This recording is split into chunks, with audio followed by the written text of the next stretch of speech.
Hello students, आज हम DU के एमएससी एंट्रेंस के कुछ सवालों को देखेंगे। तो हमारे पास ये पहला सवाल ये है कि if x n is a sequence such that x n is greater than equal to 0, यानी कि एक्सन एक सीक्वेंस है जिसके टर्म्स क्या है, नॉन नेगेटिव है, और limit of -1 to the power n into x n exist कर रहा है, तो कौन से स्टेटमेंट ट्रू है? पहला है क्या, एक्सन इज डाइवर्जेंट। दूसरा क्या है, action is Cauchy sequence, action is unbounded and action is not Cauchy. ठीक है, तो इस क्वेश्चन को हम कैसे ट्राई कर सकते हैं? क्योंकि हमें लिमिट तो दिया है, एग्जिस्ट कर रहा है, बट लिमिट पता नहीं है। तो इसमें हम थोड़ा बहुत दिमाग लगा सकते हैं कि लेट लिमिट ऑफ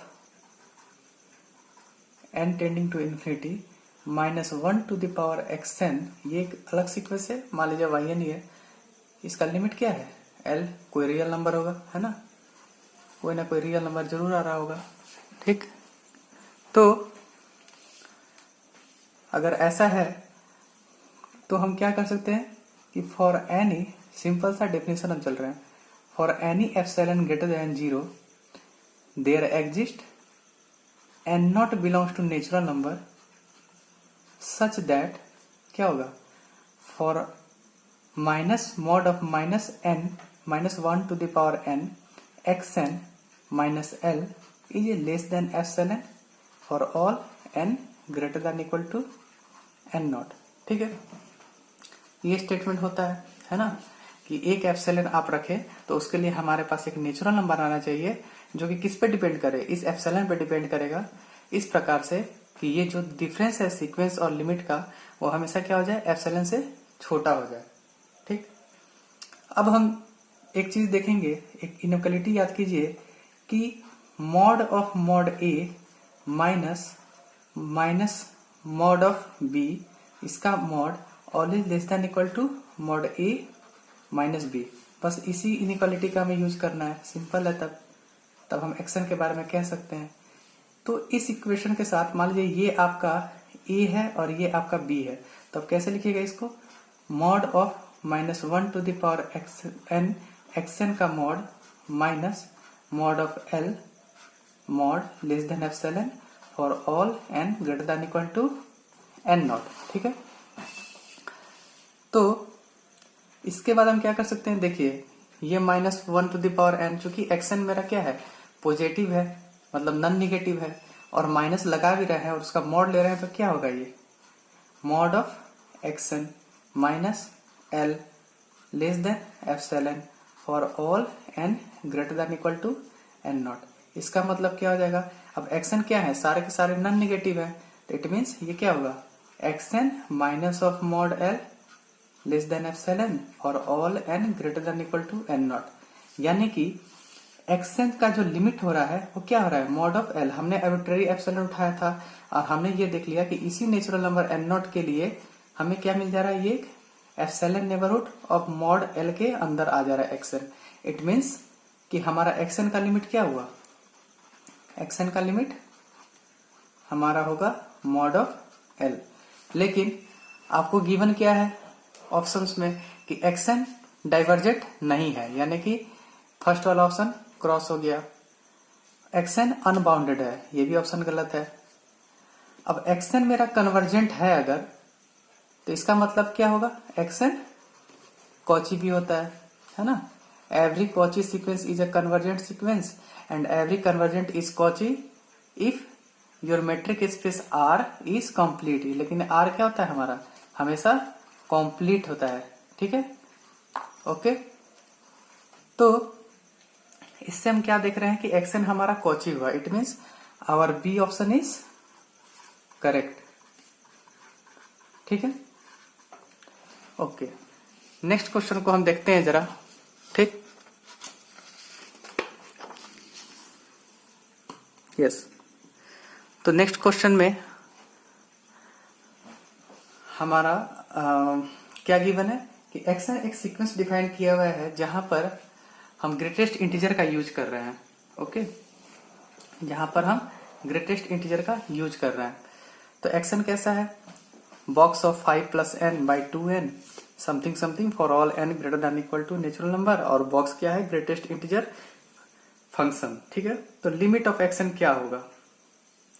तो जनरली हमारे पास ध्यान में यही आता है कि जब भी हमें बॉक्स की बात हो तो हम क्या कर सकते हैं, उस बॉक्स को हम स्क्विज थ्योरम का कुछ यूज करके देखते हैं, क्या यहां पर ये काम कर रहा है नहीं, ये हमें देखना होगा। तो पहले हम ये देखें कि एक्शन को कैसे लिख सकते हैं, 5/2n एंड प्लस 1/2, इसको लिखा जा सकता है ऐसे, है ना। पार्ट बाय पार्ट हमने क्या किया, 5/2n प्लस 1/2। तो देखिए अब हम इसमें क्या लगा रहे हैं, मान लीजिए स्क्विज थ्योरम आपके ध्यान में आ रहा है कि स्क्विज थ्योरम हम लगाना चाह रहे हैं, तो क्या होगा, यानी कि 5/2n plus half will be less than equal to 5/2n plus half. ठीक है, which is greater than 5/2n plus half minus 1। ये क्यों लिख रहा है, क्योंकि since mod of x is less than equal to x and greater than x minus 1। ठीक है, तो अगर हम इधर देखते हैं तो क्या आ रहा है हमारा, minus half plus 5/2n, okay, minus half plus 5/2n is less than 5/2n plus half less than equal to 5/2n plus half. अगर ऐसा होता कि इसका लिमिट और इसका लिमिट दोनों सेम हो जाता तो हम इसका लिमिट को उसको बोलते हैं, है ना। लेकिन इसका लिमिट क्या जा रहा है, half, and tending to infinity कर रहे हैं, तो ये 0 पे गया, ये हाफ हो गया, ये किस पे जा रहा है, माइनस हाफ, यानी कि हाफ और माइनस हाफ के बीच में है। तो यहां से हम ये नहीं कह सकते कि ये सीक्वेंस एग्जिस्ट नहीं कर रहा है, इसका लिमिट एग्जिस्ट नहीं कर रहा, लेकिन फर्दर कुछ इन्वेस्टिगेशन कर सकते हैं। तो अब जरा ध्यान दीजिएगा, n इक्वल टू 1 2 3 4 आप कुछ भी रखिए, सबसे पहले आप ये देखिए कि यहां पर 5/2n प्लस हाफ, ठीक है, n को जैसे जैसे बढ़ाएंगे ये वैल्यू क्या होगा, छोटा होते जाएगा, उसी तरह ये भी वैल्यू छोटा होते जाएगा, यानी कि ये जो अंदर वाला वैल्यू है ये डिक्रीजिंग है जैसे जैसे n को बढ़ा रहे हैं। तो इट मीन्स n की जितनी ज्यादा वैल्यूज हो सकेगी उतना ये वैल्यू क्या होगा, डिक्रीज होगा।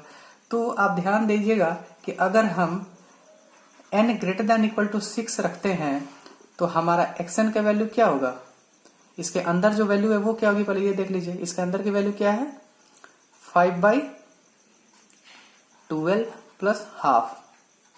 ठीक है, 5/12 प्लस हाफ, और इसकी वैल्यू आप कैलकुलेट कीजिए तो अंदर क्या होगा, 5 प्लस 6 यानी कि 11/12। ठीक है, 11/12 हमारा आ गया। तो ये वैल्यू क्या होगा, क्योंकि ये 1 से छोटा है और 0 से बड़ा है तो इसकी वैल्यू क्या होगी ग्रेटेस्ट इंटीजर में, 0। उसी तरह n इक्वल टू 7 किया तो वो भी 1 से छोटी वैल्यू आएगी अंदर, तो उसकी ग्रेटेस्ट इंटीजर क्या आ जाएगी, 0। हमें तो ये तो क्लियर है ना कि जो एक्शन के अंदर वाले जो वैल्यूज हैं हमारे, ये सारे के सारे पॉजिटिव तो जरूर होंगे, ठीक है, लेकिन 1 से छोटे होते जाएंगे, क्यों, क्योंकि इन डिक्रीजिंग सीक्वेंस हो रहे हैं। तो इट मीन्स हमारा लिम ऑफ एक्शन क्या होगा, इज इक्वल टू 0। मतलब सिर्फ इतना देख के हमें एग्जाम में नहीं घबराना है कि सीक्वेंस एग्जिस्ट नहीं कर रहा है, आप फर्दर कुछ चेक कीजिए, सिंपल है जी। तो अगर वो देखते हैं तो हमें क्या मिलता है, एक्शन की लिमिट 0 मिलती है, यानी कि हमारा ऑप्शन क्या कौन सा सही है, सी ऑप्शन। थैंक यू, आज के लिए इतना ही। नेक्स्ट क्वेश्चन हम फिर अगले क्लास में करेंगे। Thank you.